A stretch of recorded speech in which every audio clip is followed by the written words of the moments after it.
Já apresento desde já aqui nosso convidado, primeiro convidado do ano, Eduardo Viola, professor de Relações Internacionais da Fundação Getúlio Vargas. Professor, já agradeço e desejo um feliz ano novo. Muito obrigado pela disponibilidade de começar o ano nos dando o prazer da sua companhia. Obrigado a vocês. É uma honra para mim começar o ano, tá? Nesse programa que eu admiro tanto. Bom, a gente fica muito honrado também e a gente vai falar de América Latina. A região entrará em um intenso ciclo eleitoral neste ano, após passar por uma fase bastante conturbada na política em 2023. Nos últimos meses, o que se viu pela região foi o enfraquecimento de partidos tradicionais e a imprevisibilidade dos resultados que saem das urnas, além de um número crescente de episódios de violência. Mas eu vou pedir ajuda aqui para o Daniel Hittner acompanhar comigo. Daniel, já vou deixar as honras contigo, já está na tela a arte que você preparou, com todas as disputas que vão ser realizadas na América Latina. Manda ver, Daniel. Vamos lá, Yuri. Neste ano de 2024, 2 bilhões de pessoas vão às urnas no mundo inteiro. É algo sem precedentes na história contemporânea. A gente vai ter eleições nos Estados Unidos, Índia, África do Sul, Indonésia, Reino Unido, até Rússia, se a gente for dizer as imprevisíveis eleições russas em que Vladimir Putin já sairá vitorioso. Mas temos aqui um olhar sobre a América Latina, que encerra um ciclo eleitoral iniciado em 2021, costuma-se dizer que foi um ciclo de 2021 a 2024. E o que teremos em 2024 ali? El Salvador é um pleito muito interessante porque temos a reeleição quase certa de Nayib Bukele, que é um candidato que praticamente reformou a Constituição ali para que houvesse uma interpretação favorável à possibilidade de reeleições consecutivas e tem implementado um regime bastante polêmico em Salvador. Panamá, República Dominicana, México vai às urnas para eleger presidente, deputados, senadores, governadores em junho e quase certamente terá a primeira mulher presidente de sua história. Só não se sabe se será a sucessora progressista de André Lopes Manuel Obrador ou se vai ser Xochitl Galván, que é a candidata da direita. Teremos em outubro eleições presidenciais no Uruguai, velha disputa entre Frente Ampla e a coalizão multicolorida de blancos e colorados, eleições locais no Brasil e no Chile, e em dezembro, a se confirmar, eleições na Venezuela, pelo acordo firmado por Nicolás Maduro com a oposição em Barbados, teremos eleições ainda neste ano, sabe-se lá em que condições. Vamos dar uma geral também de que forma a América Latina chega a esses pleitos do ponto de vista econômico. A América Latina vai ter uma ligeira desaceleração em 2024.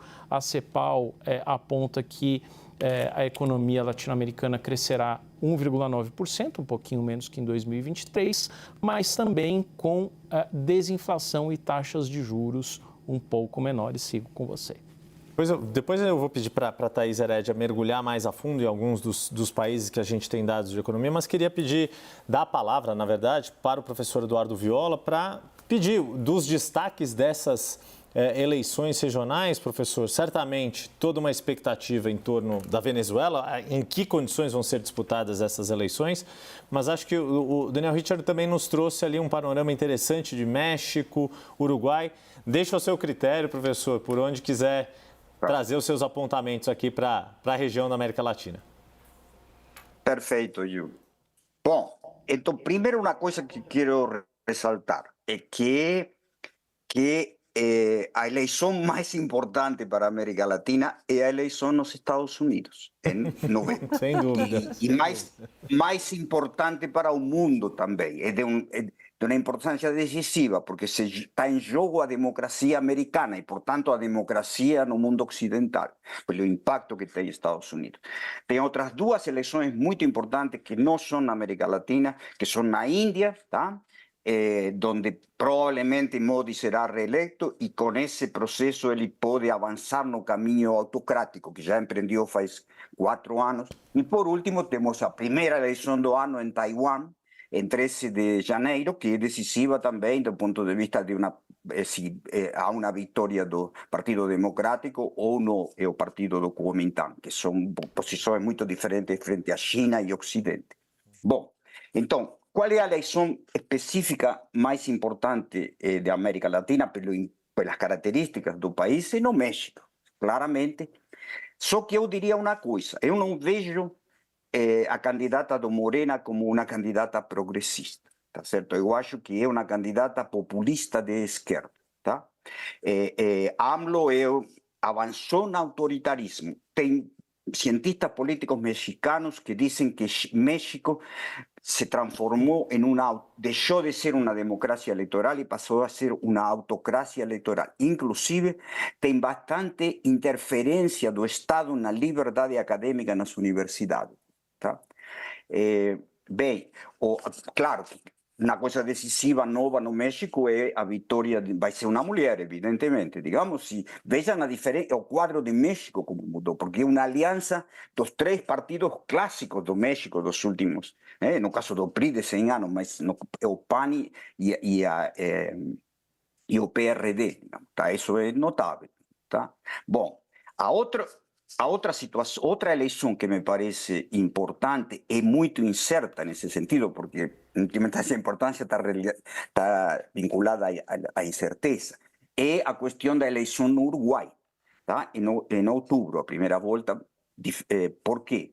Porque estão empatados nas pesquisas o governo, a coalição do governo, que é o Partido Branco, que domina hoje, o Partido Colorado, que é mais secundário, digamos, o clássico Partido Sul, mais a Frente Ampla tem chances de voltar ao poder, certo? Isso é importante para nós porque é a eleição dentro do Mercosul. Tá? Bom, Venezuela. Acho que em Venezuela eu não vejo, sinceramente, possibilidade significativa de haver uma eleição livre em Venezuela. O regime de Maduro é uma autocracia consolidada, tá? Que tem apoio das autocracias mundiais, tem apoio da Rússia, da China e de Irã, tá? Que já está, inclusive, apoio militar, digamos, tá certo? Então, me parece que não. Daí, eu sou mais pessimista, digamos, ou seja, que há alguns que ainda acham que pode haver eleições livres, digamos. Tá? Claro que se houvesse eleições livres, as chances de vitória de Corina Machado são altas, porque é muito carismática e unifica toda a oposição. Depois eu diria uma outra coisa decisiva da América Latina, não é uma eleição, é o que acontece na Argentina. Isso é super importante e muito importante porque é o Mercosul, nosso vecino, decisivo, digamos. Tá? Na Argentina nós temos, a grande pergunta é, até que ponto, digamos, o Milei é um programa libertário de economia de mercado muito radical. Tá? É algo novo, não é. O aprofundamento da decadência da Argentina é tão grande que, precisamente, foi eleito um presidente com um programa de mudança radical, que não é apenas um ajuste, é uma mudança de regime socioeconômico. Tá certo? De uma sociedade que se tornou cada vez mais estatista, regulada, tá? Para uma reemergência do mercado com potencial se for medianamente bem sucedido, totalmente bem sucedido não vai ser, digamos, tá? E isso vai colocar a Argentina em um novo patamar, em um ano provavelmente, inclusive com grande possibilidade de investimento privado. Por quê? Porque a Argentina, que é um país muito diferente do resto da América Latina nesse sentido, a Argentina tem equivalente a um PIB aproximadamente de dólares que estão ou no exterior, residentes argentinos, ou nas cofres de segurança dos bancos ou embaixo do colchão. Isso mesmo. Então, isto é algo que poderia potenciar, mas claro que para isso tem que se criar a ideia de que este programa vai adiante. E não que vai voltar atrás, que vai ser derrubado. E aí temos a principal pergunta difícil de saber. Já termino. A principal pergunta difícil de saber é se o eleitorado que votou em Milei mantém o apoio a esse programa, certo? Isso é algo que é incerto totalmente, tá? muito provavelmente o decreto de necessidade de urgência não vai ser analisado este mês, tá? E aí vem todo o pacote de leis. Mas só apenas a aprovação do pacote de necessidade de urgência, ele começa a mudar a Argentina. Em um mês a Argentina já é diferente, porque vale totalmente, é vigente totalmente. As outras eleições me parecem menos importantes, exceto porque porque estão muito claras, digamos, ou porque são muito claras o que vai acontecer, digamos, tá? Ou porque são países assim de menor relevância, como o Panamá, por exemplo. Tá? Acho que a questão que o Viola coloca, Thaís, é importantíssima também desse aspecto da Argentina, e aí acho que conecta, dá para a gente já trazer os dados que você tem de algumas previsões econômicas. Você queria também colocar alguns pontos, mas aí já deixo contigo, porque joga mais elementos para a gente entender o que está acontecendo aqui na nossa região neste ano de 2024. Eu adorei que o Viola disse que a eleição mais importante é a dos Estados Unidos. Sim. E a economia mais importante também é dos Estados Unidos, né? Porque se o Banco Central não começar a baixar logo os juros e a economia de lá descarrilhar, a nossa também vai, a da América Latina também vai. Quem trouxe esses dados, na verdade, o Daniel Richtner, vou roubar dele aqui e dividir a tela louros com vocês. São previsões do Itaú BBA. E eles trazem previsões para esses países da América Latina, Brasil em linha com o que está a maioria do mercado. Já falo da Argentina, México com maior crescimento. O México está se dando muito bem ali com o nearshoring, o reshoring, o friendshoring, que é a mudança das cadeias produtivas para mais perto de casa. E o México está abastecendo os Estados Unidos com isso. A Colômbia ainda brigando para recuperar um crescimento, vai crescer um pouco acima de 1%. E o Chile também, numa tentativa de saída de crise, tentando cortar juros com mais rapidez para evitar uma perda do dinamismo da atividade econômica. O caso da Argentina, e aí eu coloco a pergunta, a indagação que fez o professor Viola, que é quantos argentinos vão apoiar o Milei, né? Aí tem uma questão, professor, que eu acho que é muito difícil, porque por mais que Milei tenha vencido com uma boa margem de votos, né, o esgotamento da população é que eu acho que está difícil de medir o quanto ela vai aguentar o tranco de um crescimento menor, de uma inflação maior e de um desarranjo da economia, de como as coisas funcionam, enquanto as propostas de Milei vão sendo colocadas em prática, porque a mudança que ele está propondo é tão radical em tantos setores que demora para os negócios, para as pessoas, para os consumidores, para a cadeia produtiva como um todo, a atividade econômica como um todo, assimilar e responder a tudo. Eu acho que o Richtner tinha pedido a palavra, não sei se... Então, pega daí, Richtner. Não, eu só queria fazer um comentário sobre política aqui na América Latina. Eu acho que vale mais a gente ouvir o Viola agora e depois eu trago esse novo elemento. Então tá bom. Professor, com esses dados econômicos e aí especificamente esse impacto das primeiras medidas na Argentina com uma previsão aí bastante dura. Eu gostei também achei importante quando o senhor colocou que é uma revolução socioeconômica, uma mudança de fato, não é mera transição ou um processo gradualista, é de fato muito incisivo e muito marcante. E isso pode ter tanto alguma sensação de que é necessário ou isso pode relembrar os tempos, por exemplo, do que foi visto ali nos panelaços do início do século XXI no governo Fernando de la Rúa, né? Sim, perfeito, de acordo. Agora, uma coisa que queria dizer é o seguinte: para diferenciar a presidência de Milei e de Macri, os programas são similares, as intenções são similares, digamos. Tá? Tanto é que o programa hoje de Milei é muito o programa de Patricia Bullrich, inclusive, Sturzenegger era o principal assessor econômico de Patricia Bullrich e era o candidato a ser ministro da Economia, digamos, tá? E que passou 1 ano e meio estudando. Tudo isto não foi feito em 3 semanas. Todo o decreto de necessidade de urgência, todo o pacote de leis e demais vem sendo estudado por 1 ano, 2 anos, digamos, tá? Então, o ponto-chave da diferença entre Milei e Macri é que o governo anterior, o governo kirchnerista de Cristina Kirchner, que terminou em 2015, ele terminou, digamos, com uma situação econômica de certa crise, mas muito diferente do colapso do fim do governo de Alberto Fernandes. Nesse sentido, o que você tem? O passado, a alternativa a Milei é o desastre de Fernandes. Isso não era o caso de Macri, onde não havia esse nível de desastre, digamos. Tá? Então, além do fato de que Macri fez a opção gradualista, digamos, tá?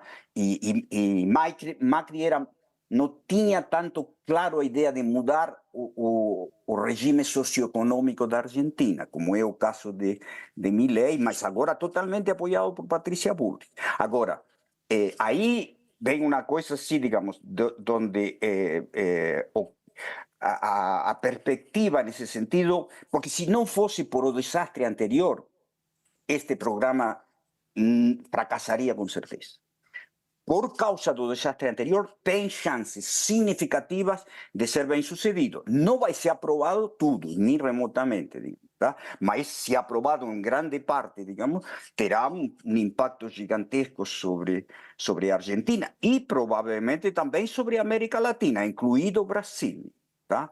Então, agora eu concordo que primeiro a oposição vai ser fortíssima, digamos, tá certo? A oposição peronista, particularmente, digamos, na CGT, embora alguns sindicatos que estão meio tentando se dialogar e chegar a um acordo com o governo de Milei, mas é muito incerto, mas só quero dizer que existe chance de mudança no regime socioeconômico da Argentina, que se não tivesse sido o desastre do governo de Fernandes, seguramente esse programa nem teria surgido.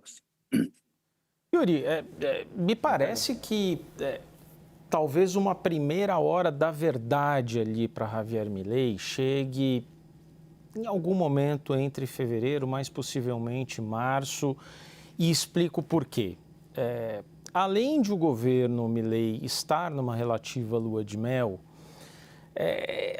você tem um fator ali que o Congresso não está funcionando a todo vapor, os argentinos de classe alta estão em Punta del Este agora, os de classe média estão em Santa Catarina ou no Rio de Janeiro, os menos abastados estão em Mar del Plata curtindo o verão.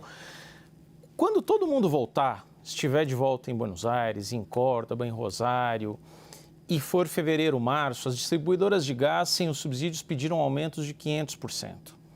Você vai ter ali metrô e ônibus saindo de 60 centavos de tarifa para R$ 3, R$ 4, o equivalente a R$ 3, R$ 4. Os preços crescendo numa velocidade assustadora, 25%, 30% de inflação mensal. Os salários não vão acompanhar, então, por mais supostamente modernizantes que sejam as medidas, eu odeio o termo, mas acho que nesse caso a gente pode aplicar até aquele termo muito em voga na Faria Lima, que é de disruptivo, não vejo a menor garantia de que a sociedade consiga esperar essa travessia. E aí os primeiros sinais de cansaço podem vir, eu calculo, em fevereiro e em março, a ver o que vai acontecer. Eu só, para finalizar, chamaria atenção, voltando ali para aquele panorama da América Latina ali que a gente deu, destacar e chamar a atenção de todo mundo para a situação em El Salvador. É um país que não tem conexões óbvias com o Brasil, nem com boa parte do resto da América Latina, mas posso assegurar que ali do Peru, da Colômbia para cima, só se fala em Nayib Bukele, que é o presidente de El Salvador há 4, 5 anos e que agora vai tentar uma reeleição muito polêmica. Ele virou o presidente mais popular, com a maior popularidade em toda a América Latina, governa sob um estado de exceção imposto por ele mesmo desde março de 2022, colocou o mais alto índice de pessoas nas prisões salvadorenhas de toda a América Latina também, a um custo altíssimo para o Estado e, segundo acusam os progressistas, de violações de direitos humanos, e transformou-se numa referência absoluta para o populismo de direita. Então, acho muito necessário acompanhar com atenção El Salvador. De novo, é um país com poucas conexões com o Brasil, poucos laços culturais, econômicos, políticos, mas virou uma referência para a direita latino-americana. Tanto é que Eduardo Bolsonaro levou uma caravana de deputados de direita agora em dezembro para acompanhar a experiência salvadorenha in loco. Para sintetizar o que o Daniel Richtner está falando e fazendo um reducionismo aqui, como todo reducionismo bem mal e porcamente, é o sinal trocado de Daniel Ortega na Nicarágua, de certa forma. Os mesmos riscos de autoritarismo, de regimes complicados. Thaís Herédia, sua última palavra e tostão aqui eu acho que só um aspecto que acho que vale dos dados que você trouxe e conectar com o que Eduardo Viola e Daniel Richtner falaram sobre o México. Diante desse crescimento tão pujante do que você trouxe, tem um impacto muito forte. A grande questão é como conciliar um país que está se aproveitando desse momento econômico e tendo um crescimento importante, mas correndo os riscos aí de regressão, de recessão democrática, digamos assim, que é uma expressão tão em voga na ciência política. Mas talvez essa seja uma história em que a América Latina navegue com frequência, né? Essa discussão da fraqueza econômica versus o regime político, e o momento que a gente está vivendo hoje é um momento em que isso está mais exacerbado, né? Agora, que o México conseguiu, assim, depois da pandemia, né, ser um polo industrial super importante, a quantidade de empresas americanas que saíram da China, inclusive, ou de outros países da Ásia, para onde tinham se mudado para ir para o México, deu a ele uma vantagem competitiva que o Brasil, por exemplo, não tem, que o Brasil não conseguiu firmar. O Brasil conseguiu avançar algumas casas, mas até por causa do Mercosul não conseguiu avançar. Eu vejo assim com preocupação essa quantidade de eleições e tal, pela a forma com que a América Latina vai acabar se moldando com as mudanças todas versus os desafios econômicos que vão vir pesados para todos os países. Enfim, sem lembrar que a nossa região, infelizmente, à medida que o mundo, outras regiões do planeta conseguem ter alguns avanços, né? Não preciso nem citar a questão asiática, mas mesmo uma série de outros investimentos têm ocorrido mundo afora, a América Latina parece ainda fadada a essa sina de avanços e retrocessos, né? Mas enfim, infelizmente nosso tempo chega ao final. Queria primeiro de tudo agradecer mais uma vez ao professor Eduardo Viola, professor de Relações Internacionais da Fundação Getúlio Vargas, desejar mais uma vez um bom ano novo para você, professor. Obrigado, para vocês também. Certamente Eduardo Viola vai estar conosco ao longo do ano aqui no WW, uma figura também que nos agrada bastante receber. E, claro, Thaís Herédia, Daniel Richtner, muito obrigado a vocês também. Amanhã a gente segue o último dia do nosso plantão de Ano Novo. Junto e misturado. É isso.